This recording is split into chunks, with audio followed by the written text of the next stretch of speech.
Today on AFOL TV, we're back with more micro construction vehicles.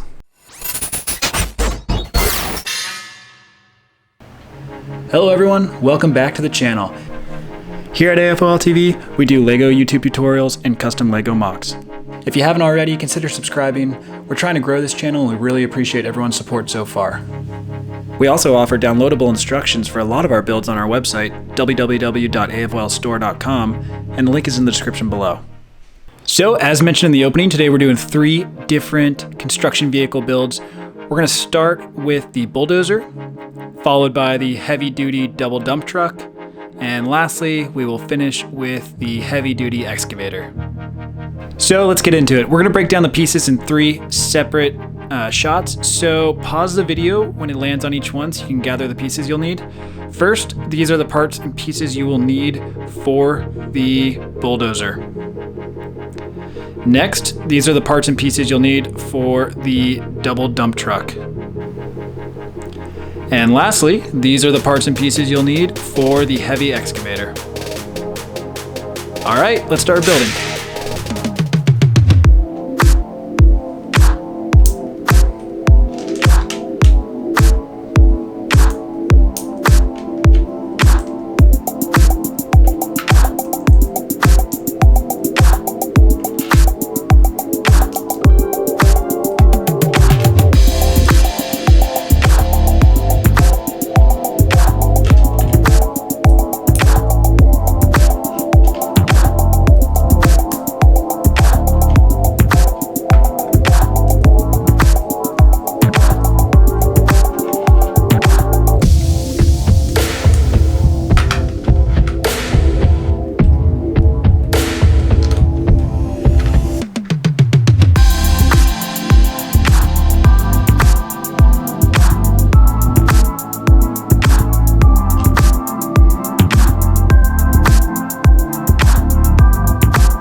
And that's it. Hope you guys like the build. We'd appreciate it if you'd like, share, and consider subscribing if you don't already. You can also follow us on Instagram and TikTok as @afol.tv. And again, you can download instructions for our other builds and part files on our site, www.afolstore.com. And lastly, if you have any suggestions on what we should build next, leave them in the comments below. Thanks again, and see you next week.